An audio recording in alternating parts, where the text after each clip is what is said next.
Eh bien bonjour à tous, écoutez, on se retrouve depuis, ouais, ça fait un long moment que j'ai pas fait de vidéo parce qu'en fait il s'est passé plein d'aventures durant cet examen du plateau. Donc ça fait 3 jours que je dois faire cette vidéo et ça fait 3 jours que je me demande en fait dans quel ordre je vais la dérouler. Voilà. Donc, je vais spoiler un petit peu la fin. Au final, j'ai réussi à avoir mon plateau au bout du 5e passage. Putain, ça a été un enfer pour moi en fait ce truc. Ça m'a... Ouais, mentalement, ça m'a épuisé. Je vais pas vous le cacher, ça m'a vraiment épuisé. J'y ai pris aucun plaisir. Chaque étape a été un sacerdoce de répétition, de machin, de trucs. Chaque échec à l'examen, pareil, a été générateur de beaucoup de stress et de beaucoup de démotivation. Et je dois vous expliquer qu'à la 4e fois, quand même, ouais, j'étais à... Alors, c'est pas que j'étais à 2 doigts d'arrêter, mais on va dire que la motivation, quand même, en avait pris un sérieux coup. Ouais, c'était très compliqué. Donc c'est pour ça qu'en fait, à partir de la 3e fois, du 3e passage que j'ai foiré, je vous raconterai un petit peu les trucs en détail après. À partir du 3e passage, ouais, là, j'ai commencé à me dire... en fait, tu doutes. Tu doutes énormément. Tu doutes énormément de toi, tu doutes énormément... c'est un enfer, en fait. Voilà. Donc c'est pour ça, après, j'ai commencé à lire un peu sur Internet les déboires de personnes qui passent à l'examen du plateau. Et ouais, dans certains témoignages, en fait, je me retrouvais vachement, mais puissance 1000, par contre. Voilà. Donc ouais, non, très compliqué. J'y ai pris aucun plaisir. Ça m'a... Les seules fois au fait où ça m'éclatait un peu de le faire, c'est quand j'avais un peu la moto sur le centre d'examen de l'auto-école. Sinon, non, les examens en eux-mêmes sont extrêmement stressants. C'est insupportable en fait. Je ne comprends pas pourquoi c'est aussi dur. Pour moi, ça n'a aucun sens en fait. Cet examen du plateau n'a pas de sens. Pourquoi ? Parce que... Alors je sais ce qu'on va me répondre, on va me dire oui, mais c'est pour voir si tu sais, machin, patacouffin, maîtriser la béquille. Ouais, d'accord, mon cul sur la commode. Non. En situation réelle, tu n'as jamais affaire à ce genre de situation. Faire le con à 2 km/h entre des poteaux, tu fais jamais ça dans la réalité en 16 secondes, vous voyez. Ou faire le kéké sur 40 mètres, gnan, gnan, gnan, gnan, comme ça, à 40 km. Non, tu fais pas ça non plus dans la réalité, tu vois. Les seules routes où tu peux retrouver, par exemple... Qu'est-ce qui vient de me tomber dessus, là ? Ah, saloperie d'arbre. Bon. Ouais, le truc, là, c'est... non, ça n'a aucun sens, en fait, cet examen du plateau. Ça n'a aucun sens. Je dirais qu'éventuellement, l'évitement, le freinage d'urgence, passons. Ça, c'est des épreuves qui peuvent être... alors, on peut les foirer, bien évidemment, hein, mais c'est pas là où j'ai zoné, moi, en fait. C'est pas du tout là où j'ai zoné.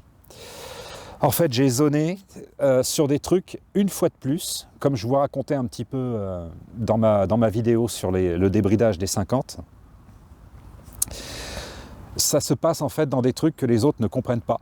Donc là, au bout de la 4e fois, en fait, on en était arrivé avec mon moniteur à un espèce de constat, en fait. C'est-à-dire qu'en fait, il me disait, moi, tu sais, Philou, je peux plus faire grand-chose pour toi, dans le sens où on t'a appris tout ce qui, en théorie, devrait t'aider à réussir ce foutu examen. Quand tu es avec nous à l'auto-école, les choses se passent bien. Puis tu te doutes bien qu'on t'enverrait pas au casse-pipe comme ça si tu n'étais pas prêt. Il fait, nous, en tant qu'auto-école, notre intérêt, c'est justement que ça ventile au niveau des élèves. On n'a pas envie d'avoir des mecs comme ça qui traînent sur le plateau pendant 1 an. On n'a pas le temps pour ça, en fait. Il fait déjà obtenir les dates d'examen. Des fois, c'est extrêmement compliqué.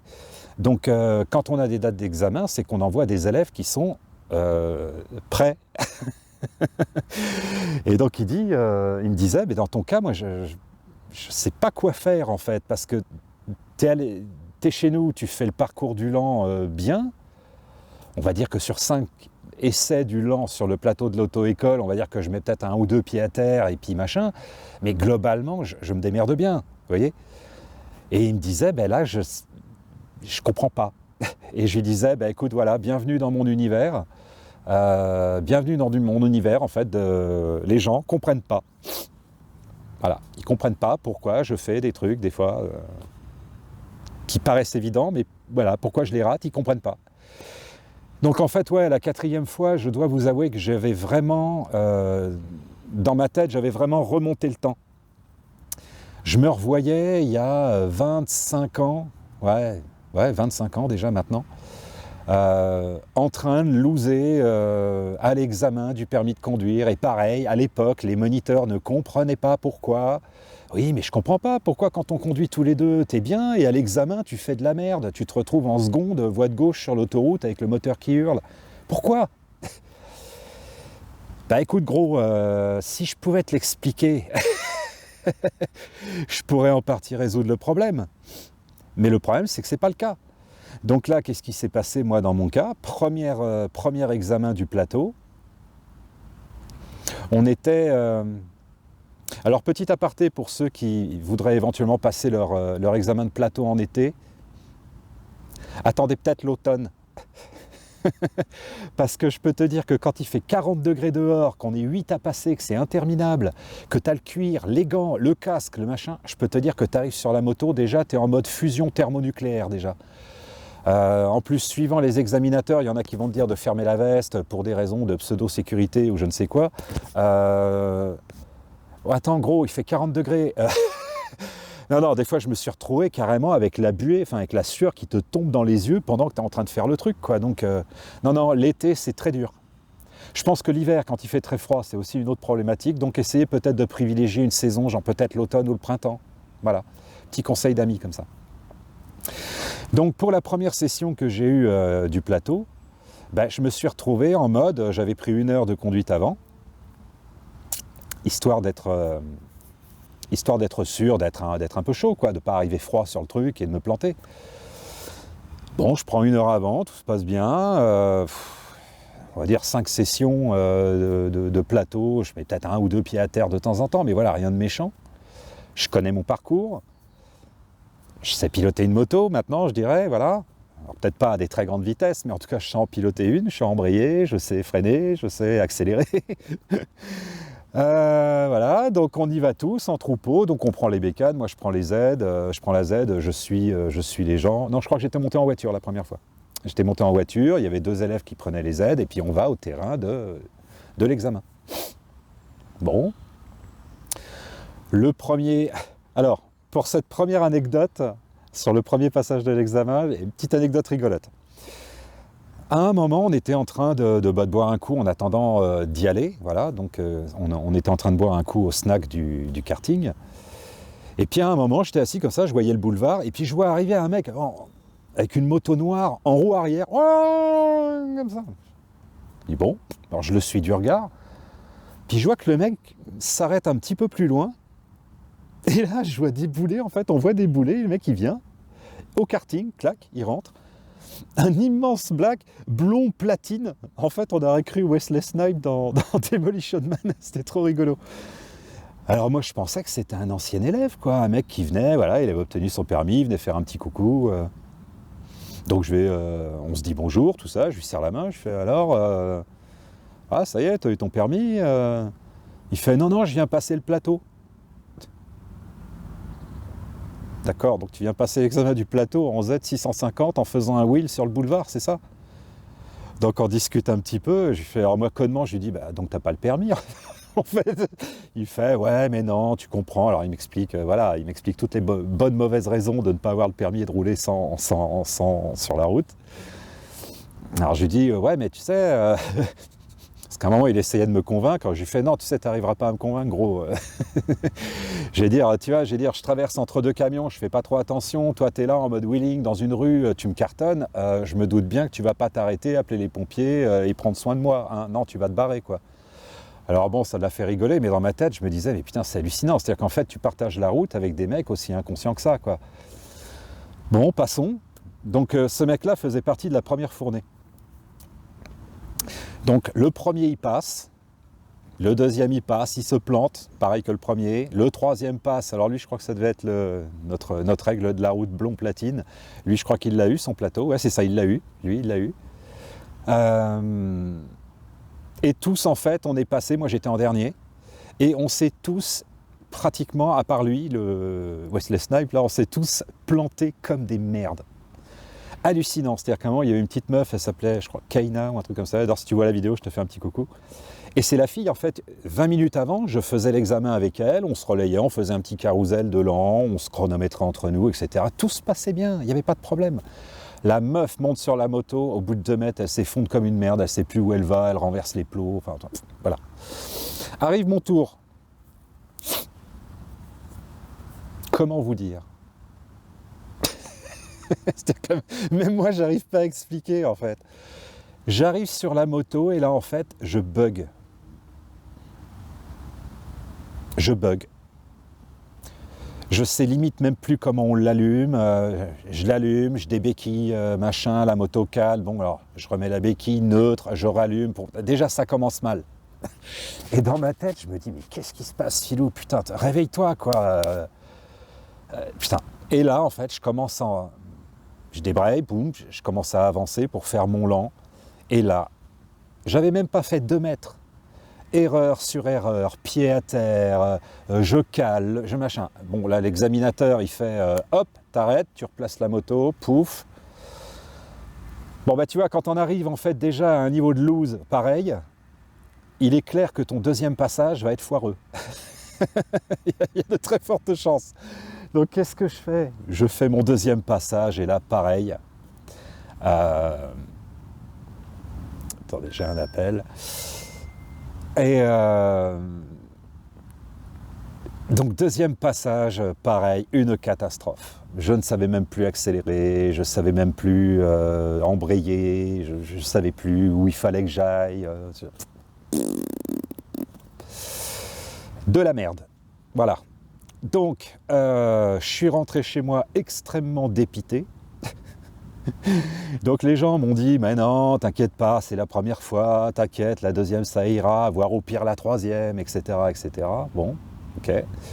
Deuxième fois, alors là il y a une deuxième anecdote en fait qu'il faut que je vous raconte, c'est qu'à la deuxième fois en fait on est passé avec il y avait un élève en fait qui s'appelait Tony.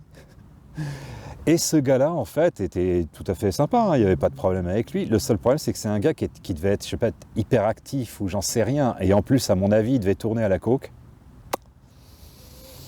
Ce qui n'arrangeait pas le cas du garçon. Donc,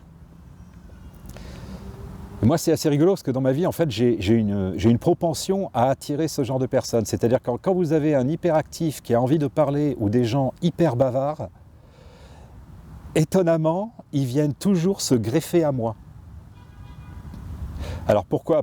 Certainement parce que je parle peu, donc du coup ils croient qu'il y a en moi une oreille qui les écoute.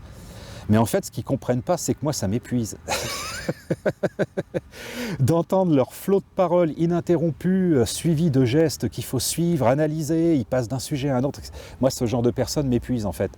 Sauf que j'ai la capacité magique à les interpeller. Ils viennent à moi en fait. Voilà. Et donc en fait le Tony en question m'avait un peu pris en sympathie, on va dire quoi. Mais moi j'ai quand même assez été étonné, petit aparté comme ça, j'ai quand même assez été étonné de voir le nombre d'élèves qui se pointent à l'examen du Lan alors qu'ils ne connaissent même pas le trajet. Vous voyez, il y a le mec qui connaît le trajet, puis avec le stress de l'examen, il va bugger à un moment, il va se demander si c'est droit, merde, je me souviens plus. Vous comprenez qu'il connaît son trajet, parce que vous l'avez vu en entraînement avec vous, etc. Mais moi, j'ai vu le Tony en question. J'ai peut-être dû faire, allez, on va dire, 4-5 heures de cours avec lui. J'ai essayé de lui apprendre le trajet. J'ai essayé d'employer des méthodes, parce que je suis prof en plus donc dans une école d'art plastique, donc je connais un petit peu la pédagogie qu'il faut avoir avec les jeunes, etc. Donc j'ai essayé de l'aider en fait à apprendre ce putain de parcours. Non, le mec en fait était plus en compétition avec moi quand j'essayais de l'emmener sur le parcours que de l'apprendre. Et puis c'était des ouais non mais t'inquiète, ouais non mais c'est bon, là je l'ai en tête. Et alors, pour une raison qui m'échappe, en fait il m'appelait l'ancien. Il fait merci l'ancien, ouais non merci, heureusement que t'es là, hein, merci, ouais non chapeau, hein, merci, mais ouais non c'est bon t'inquiète, je l'ai dans la tête.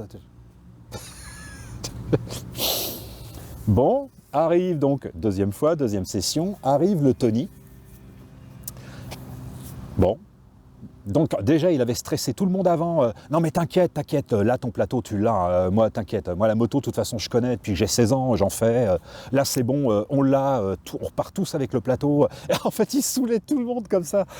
Et comme moi j'avais un peu besoin de calme, etc., je m'étais un peu isolé, mais etc., bon je m'étais un peu, voilà, je m'étais un peu esquivé, parce que j'avais pas envie d'être fatigué déjà avant même de monter sur la moto, quoi.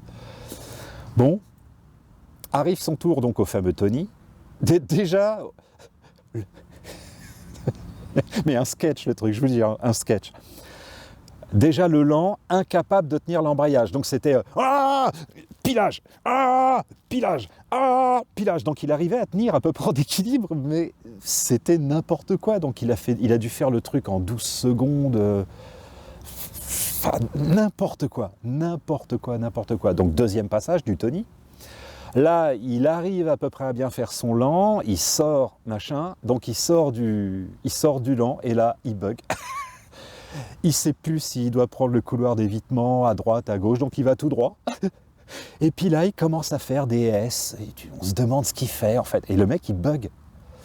Et là, je vois donc l'examinateur qui était chargé de l'évaluer, en fait, il commence à lui faire des grands signes, et comme ça. Et le mec, en fait, n'entendait rien, il était dans son trip. Donc à un moment, il commence à amorcer un espèce de demi-tour improbable à l'autre bout de la piste. Donc là, il voit l'examinateur qui lui fait stop, rideau. Et là, on était tous en randonnion, comme ça, avec les moniteurs, tout ça. Et là, qu'est-ce qu'on voit? On voit le mec accélérer, mais comme une bombe. En fait, il était en train de se préparer donc au freinage d'urgence. Sauf qu'il est arrivé en wheel. Il est arrivé en wheel.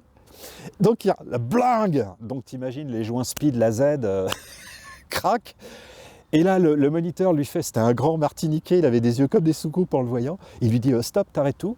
Il fait là monsieur, donc il est, à mon avis, il a vu le comportement du gars, il n'a pas osé trop lui rentrer dedans, mais on sentait qu'il s'est dit mais c'est qui cet ovni quoi. Bon alors donc le mec descend furax de la bécane, ouais, fait chier, et il commençait à tourner en rond comme ça. Bon, ok, donc moi je passe, bien évidemment, je me plante aussi à la deuxième fois, sauf qu'à la deuxième fois je me suis planté. Oh putain, c'était rageant de pas de beaucoup.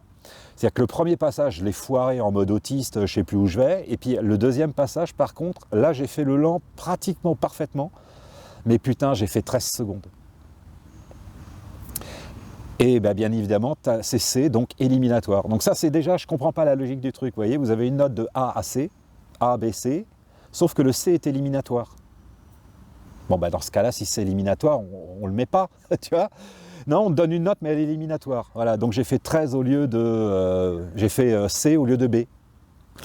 Putain, j'étais vénère, mais en même temps, voilà, je me suis dit, c'est possible. Voilà, je peux y arriver. Donc, qu'est-ce qui s'est passé en fait avec le fameux Tony? Comme après il était vénère, il était venu avec son propre scoot électrique, un espèce de machin rafistolé, tu te demandes comment ça marche. Et là, en fait, avec le moniteur, on voit le gars, donc tous les élèves étaient passés, c'était fini, la session était terminée. Et là, on voit le Tony prendre son scooter et commencer à aller faire le con dans tout le parking. Et en fait, là où il y avait les mecs qui faisaient le poids lourd, le lent du poids lourd. Il commence à tourner au milieu de la piste, le mec lui dit hey, tu dégages, machin. Donc du coup, il est revenu sur l'ancienne piste qu'on avait, où on avait pratiquement tous échoué. Et il commence à te faire le truc, genre regardez, je sais le faire, le lent et tout. Une catastrophe le mec, mais de bout en bout. Donc on rentre tous à l'auto-école dépités, il y avait la petite meuf, la Kaïna, t'es en pleurs comme ça, machin. Le Tony, il s'est barré avec son scooter, machin. Le moniteur, il est rentré, il a appelé le gérant de l'auto-école, il m'a fait hey, le Tony, là, tu le vires, quoi. Tu le vires. Il était limite, en fait, le gars, parce que déjà, il s'était fait engueuler par le gérant à quelques heures de conduite que j'avais pris d'avant. En fait, il y avait une petite nana qui faisait son parcours du lent tranquillement, machin, et t'avais cette espèce d'abruti qui faisait des wheelings au milieu de la meuf. Donc à un moment, le gérant, il le regardait de loin, comme ça, il est allé le voir, il a dit « t'arrêtes là ». Tu vois, t'arrêtes là, il y a des gens, il suffit que tu perdes le contrôle de ta moto, t'as la Z qui se barre, la meuf se la prend, enfin, tu te détends, quoi. Donc il est allé sur une autre partie de la piste, et là pareil, au lieu d'essayer de faire le truc un peu de manière académique et de... tout simplement de l'apprendre, ce putain de parcours, tête de pipe, quoi. Je sais pas, tu vois, dans parcours lent, il y a la notion de parcours. Donc ça veut dire que déjà, si tu connais pas le parcours, tu sais déjà que tu vas au taquet. Enfin, je sais pas. Le parcours, déjà, comprendre dans quel sens il va, c'est le premier truc sur lequel moi je me suis auto-formé pendant 1 mois. Tous les soirs, je me le faisais mentalement en tête. Ça a duré 1 mois et demi avant que je le connaisse par cœur. Mais non, t'as des mecs qui trouvent le moyen d'aller à l'examen. Ils connaissent même pas le parcours. Puis après, ils sont là, oh, gratte, oh, j'ai échoué, oh, nique sa mère. Ben non, pas nique sa mère, gros. T'es une merde, c'est tout. T'as même pas appris le bœuf à bas du truc. Que après tu bugs, que tu te plantes, c'est un autre problème. Mais le putain de parcours. Donc non, et en fait c'est assez étonnant, hein, des gens comme ça, j'en ai vu beaucoup en fait, durant toutes mes sessions là. Donc ce qui s'est passé, c'est-à-dire qu'en fait à la 4e fois, ouais, je commençais vraiment à désespérer. Et là je me suis tapé des heures de forum à écouter les plaintes des gens pareils qui comme moi se mettent à bugger.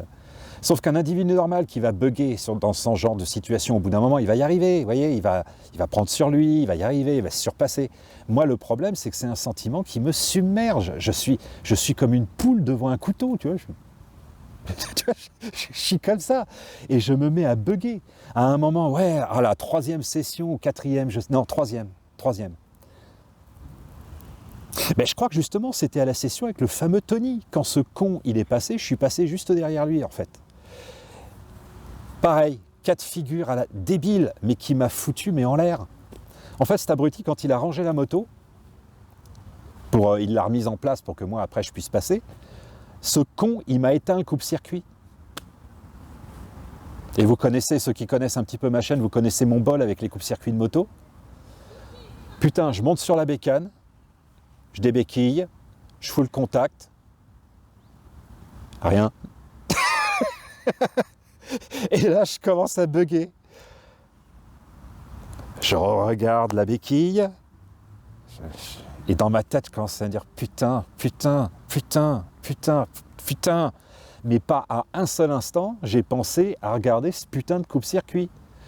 Donc, 5 secondes, 10 secondes, tu vois l'examinateur, il te regarde comme ça, tu vois dans son regard en fait. Il se dit, mais qu'est-ce qui me branle? Et toi, tu vois son regard, donc le taux de stress, voilà, il monte. Et à un moment, au bout de 15 secondes, tu te dis, c'est pas possible, on n'a pas fait ça. Clic. Boum. Et tu te dis, putain, Tony. T'as envie de couler une patate à Tony. Putain. Donc ouais, non. Ouais, je comprends les gens sur les forums qui se mettent en mode PLS. Ouais, je comprends. Mais je vous dis, voilà, un individu normal va y arriver. Chez un autiste Asperger, en fait, ce taux de stress va être ingérable. Moi, je dois y voir une vie sans stress. Faut pas qu'il y ait d'imprévus, faut pas qu'il y ait de surprises, faut que j'ai bien répété les choses, faut que... Vous voyez ? Et donc, qu'est-ce qui s'est passé donc, à l'issue de la 4e fois ? Moi, j'avais, mentalement, je vous dirais que c'était du 50-50. Il y avait 50% de moi qui désirait continuer, puis il y avait 50% de moi qui était prêt presque à laisser pourrir le truc avec le temps, voilà. Plus donner de nouvelles, voilà. J'étais un peu sur du 50-50. Ou j'étais aussi, il y avait peut-être 10% de ce 50 où je me disais, bon, relâche la pression un peu, parce que tu vas devenir dingue avec cette histoire. En plus, il y a eu la rentrée, donc il a fallu que je reprenne le boulot sérieusement. Il y a tous les gens dans les boîtes, ils reviennent de vacances, ils sont à bloc. En fait, les projets, c'en est où Voilà, donc il y a eu ça aussi, il y a eu ce phénomène, il y a eu la rentrée des classes, donc il a fallu que je reprenne mes cours, etc. Donc dans ma tête d'autiste, le truc, les cours, le boulot, le permis, tu vois, non, il a fallu que j'arrête un peu à un moment, voilà, de relâcher la pression. Et en fait, c'était mercredi dernier. Ouais, le mercredi qu'il y a eu là, voilà, là on est samedi. J'étais en cours avec les élèves et puis je vois, bing, le téléphone qui sonne, auto-école. Alors je fais, salut Tidjini, bon écoute, non, là je suis en cours, je te rappelle, machin. Boum, une demi-heure après, je le rappelle, il me fait, bah écoute Philippe, là ça y est, on a une date d'examen pour ta 5e fois. Putain, un imprévu. Alors ça y est, moi dans ma tête d'autiste, là tout commence à vriller. Alors attends, demain, oui. Alors attends, demain, ouais, d'accord, demain, oui, panique. Parce qu'en fait, ça faisait presque un mois que j'avais pas repris de cours, et en fait, ça m'avait foutu tellement le seum, en fait, cette histoire, que je conduisais même plus ma bécane perso. Il y a des trucs, je les faisais à pied. Je sais pas, ça m'avait dégoûté, en fait, de l'histoire. Et alors, ça avait même atteint un niveau de débilité tellement profond que même quand je voyais des motards passer, je les détestais, en fait. Je regardais même plus de vidéos, de vlogs, de motovlogs, de tout ça. Ouais, non, ça m'a foutu le seum, quoi. Et donc, t'as Tijini qui m'appelle en me disant, voilà, c'est aujourd'hui pour demain. Alors donc, bon, bien évidemment, j'ai pas dormi de la nuit, etc. Donc, il me dit, voilà, allez, demain, 7h30 devant l'auto-école, machin. Je me pointe devant l'auto-école. Et puis là, je sais pas, il y a eu un schmilblick au niveau des horaires. Je pensais que j'allais pouvoir un peu m'entraîner. Avant d'y aller. Non, pas du tout. En fait, il y a eu un schmilblick. Il a fallu que je reparte de l'auto-école vers le terrain d'entraînement, qui est pas très très loin de chez moi, donc je connaissais le chemin. Donc en fait, j'étais froid. Quand je suis arrivé sur le terrain d'entraînement, j'étais froid, quoi. Donc c'est peut-être ça qui a contribué à ce que je réussisse, mais plus jamais ça. Non, plus jamais ça. Donc là, voilà, lundi, je commence mes heures de conduite. Voilà. Donc de la conduite sur autoroute avec la Z, là j'ai dû en faire 2 fois. Ça s'est pas trop mal passé, mais je pense qu'il faudra que je prenne, histoire d'être bien sûr de moi, il faudra que je prenne 4 heures, voire peut-être 6 heures de conduite. Histoire d'être, voilà, de bien maîtriser les insertions, maîtriser la bécane à haute vitesse, etc. Enfin, à haute vitesse, je me comprends. Mais en tout cas, plus rapidement qu'en ville. Voilà. Donc voilà les amis, un petit peu pour les aventures. C'est pour ça que j'avais pas vraiment le cœur à refaire des vidéos. Donc là, j'ai eu mon plateau jeudi.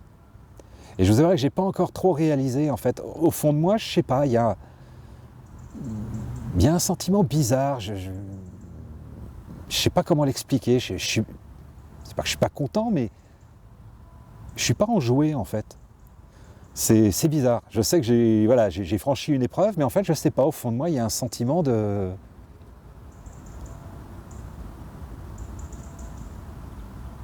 Je sais pas, j'arrive pas à le décrire. C'est pas comme si je l'avais pas mérité, mais...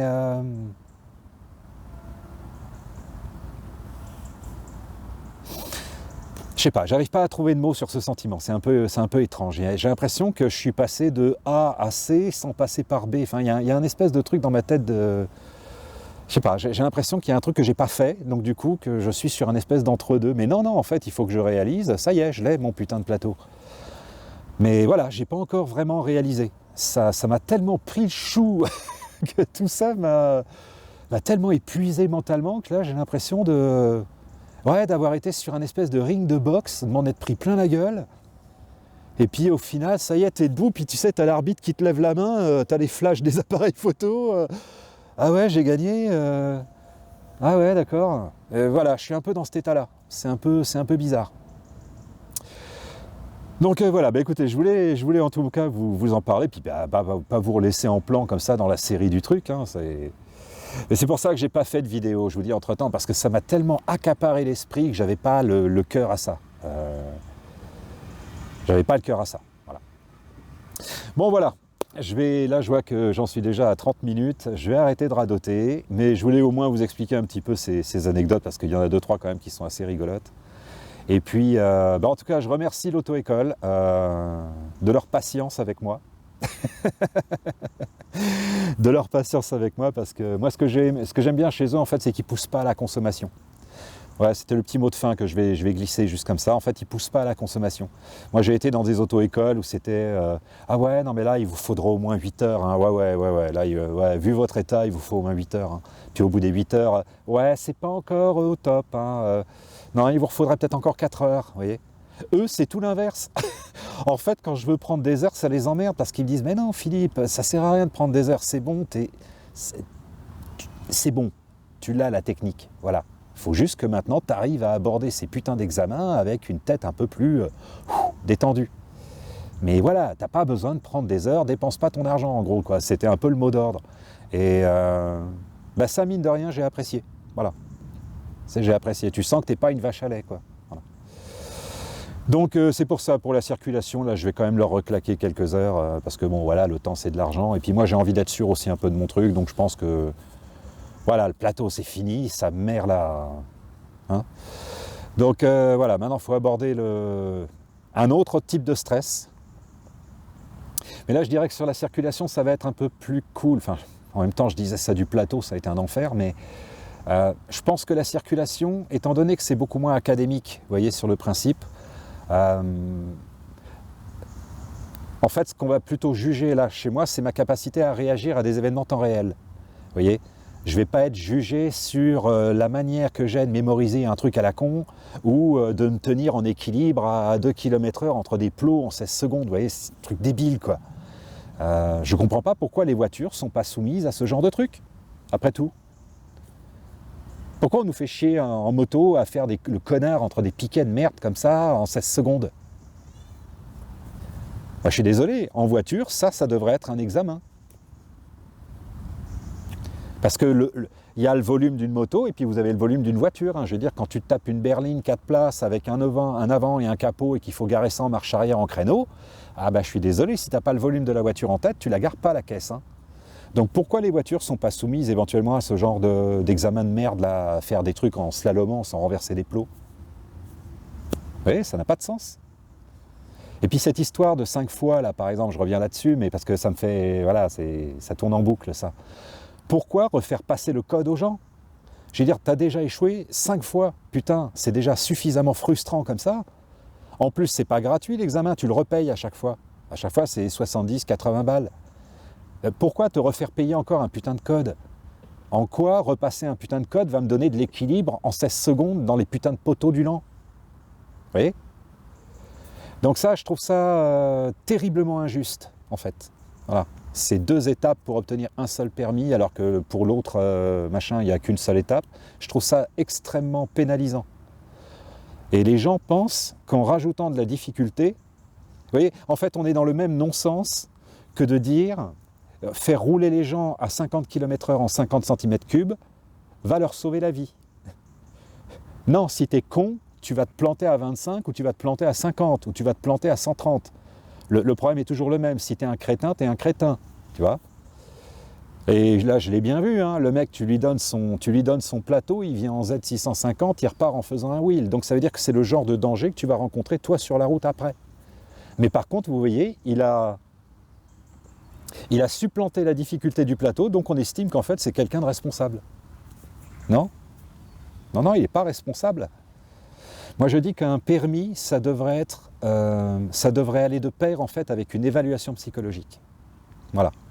Si un jour il y a une réforme du permis et qu'il y a un député ou je ne sais quoi qui m'entend, si on voit que tu as 30 mots de vocabulaire, que tu es con comme un manche, si on voit que par exemple dès les premières fois tu conduis une voiture ou un machin, tu fais le kéké, on sent que tu n'es pas machin, ben, je suis désolé, tu n'auras pas ton permis parce qu'on estime que tu es con.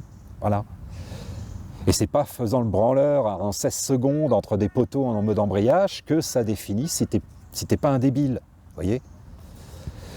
Non, je gueule un peu sur le sujet parce que quand je fais un peu le bilan de tout ce qui se passe sociétalement dans cette société, on a des tas de trucs qui se créent pour des communautés, des machins, des groupes ou des bidules. Mais par contre, pour des gens comme moi, qui ne sont pas des cas isolés, hein, je veux dire des autistes Asperger, en France, t'en as pas 2, hein, ça se compte en centaines de milliers. Mais on se rend compte qu'en fait, tu vois, au fur et à mesure des années, il n'y a toujours rien qui est fait pour les personnes comme moi. On sait qu'elles sont sujettes au stress, on sait qu'elles n'arrivent pas à gérer certaines formes de stress. on sait que chez certaines personnes, ça va être, ils vont pouvoir aborder le truc, mais on sait que chez les autistes, ça atteint des proportions monstrueuses. Ben, peut-être qu'on pourrait faire quelque chose pour aider un peu ces personnes-là à accéder à une mobilité en prenant peut-être en compte leur pathologie, vous voyez. Dire l'autisme Asperger, c'est pas quelque chose qui est exotique. Hein. Je veux dire, il y a un Wikipédia, vous avez des tonnes de vidéos sur le sujet, les symptômes sont connus, il y a de la doc sur le sujet, vous voyez. Mais non, on nous oblige en permanence en fait à nous mettre au niveau des personnes dites neurotypiques normales. Alors oui, c'est sûr, ça nous fait sortir un peu de notre handicap, ça nous pousse un petit peu à aller plus loin que notre connerie interne. Mais putain, si vous saviez comme c'est fatigant, en fait il y a des jours c'est épuisant, vraiment. Moi je vous dis, cette histoire de permis m'a vraiment, et c'est pas en fini encore, hein, il va y avoir le stress de la circuit, etc. donc c'est pas fini cette histoire. Hein. Non, je regrette que vraiment il n'y ait rien de fait pour les personnes comme moi. Il faut toujours avancer sur les coudes en raclant les graviers pour faire tout. C'est fatigant en fait. C'est fatigant. Donc bon, voilà. C'était mon petit coup de gueule de la fin. Bon bah écoutez, je suis content d'avoir fait cette vidéo, je suis content de vous avoir fait un petit coucou, j'espère que vous apprécierez le contenu, et puis je vous remercie une fois de plus pour les anciens de rester abonnés, ça me fait plaisir. Et puis pour les nouveaux, ça me fait plaisir que vous vous abonniez. Voilà. Donc là on a franchi la barre des 1000, hein, mine de rien, c'est pas tout le monde qui a 1000 abonnés sur sa chaîne. Bon allez, je vous fais des bisous, et puis prenez soin de vous. Vu tout ce qui s'annonce là sociétalement, je sais pas, mon petit doigt me dit que tout ça va... Je sais pas, je sens pas l'avenir avec un air serein. C'est pour ça que si j'arrive à aborder cette histoire de permis, tout ça, c'est bien parce que ça va me donner une... Enfin, à 53 piges, ça va me donner une mobilité. Ça va ouvrir mon champ d'horizon, ça va me permettre de me projeter un peu plus en amont. Parce que bientôt il faudra que je déménage de là où je suis, pour plusieurs raisons. Donc, il faut vraiment que j'ai un permis, parce que ça va vraiment m'aider. Ça va vraiment m'aider. En plus, au niveau familial, tout ça, ça va me permettre de plus peut-être être présent avec ma famille, tout ça, sans être tributaire des transports en commun, des grèves de la putain des SNCF. Là, il y a Noël qui va arriver. C'est vrai que j'aimerais bien avoir mon permis. Parce que je sens que là, la SNCF, avec tous les mouvements sociaux, ils vont nous casser les burnes le jour de Noël, des départs, ils vont se foutre en grève, ça va être un enfer, les trains, etc. Je sens le plan arriver gros comme une maison, donc bon. Bon, voilà, arrêtons d'être pessimistes, essayons de voir les choses un petit peu en plus clair. Mais je vous dis, voilà, petit conseil d'autiste, économisez votre argent. On ne sait jamais. Bon voilà, prenez soin de vos sous, et puis surtout prenez soin de vous, hein, parce que ces histoires de Covid, tout ça, c'est pas encore terminé, donc ouais, l'hiver va être, comme disait Jon Snow, l'hiver va être froid, à mon avis, ouais, je sais pas, ces histoires de conflit en Ukraine, ça commence à durer depuis trop longtemps, je sais pas, je sens que ça va merder, je sais pas pourquoi. Bon, allez, finissons sur une note positive, tout ça va bien se terminer, on va être heureux, tout le monde aura son permis. Et en tout cas, si vous passez votre permis actuellement, ouais, je finis juste là-dessus, si vous commencez votre permis, que vous soyez Asperger ou pas, je veux dire, le taux de stress, il est intersectionnel. Écoute, je vous encourage quand même à continuer, même si vous raclez le gravier à force de morale à zéro, continuez. Il y a toujours une solution. Voilà, il y a toujours une solution, il y a toujours un moyen, peut-être relâcher la pression aussi, vous voyez, parce que souvent j'ai vu aussi beaucoup d'élèves qui échouaient en série, moi le premier, parce que dès que tu as un échec, putain, tout de suite tu veux une deuxième date d'examen parce que tu comprends, c'est pas possible que j'ai échoué. Ouais, non, papillon, tu te calmes, c'est peut-être pas mal de temps en temps de faire des breaks. Et en fait, je me suis dit que pour la 5e fois, si j'avais peut-être repris une date d'examen directe après le 4e échec, peut-être que j'aurais pas réussi la 5e. Peut-être que là, le fait d'avoir laissé un break peut-être d'un petit mois, c'est peut-être ça qui a fait en sorte que, voilà. Donc je vous dis, peut-être entre les phases d'échec, si vous échouez en boucle, laissez peut-être Voilà, le temps que l'organisme un peu se... Parce qu'il ne faut pas croire, hein, c'est très prenant mentalement. Très très prenant. Donc voilà. Bon allez, je vous fais des bisous. À bientôt pour les prochaines vidéos. Et puis je vous tiendrai au courant pour la suite de mon permis, hein, bien évidemment. Et puis on essaiera de fêter ça ensemble. Voilà. Allez, ciao les petits loups.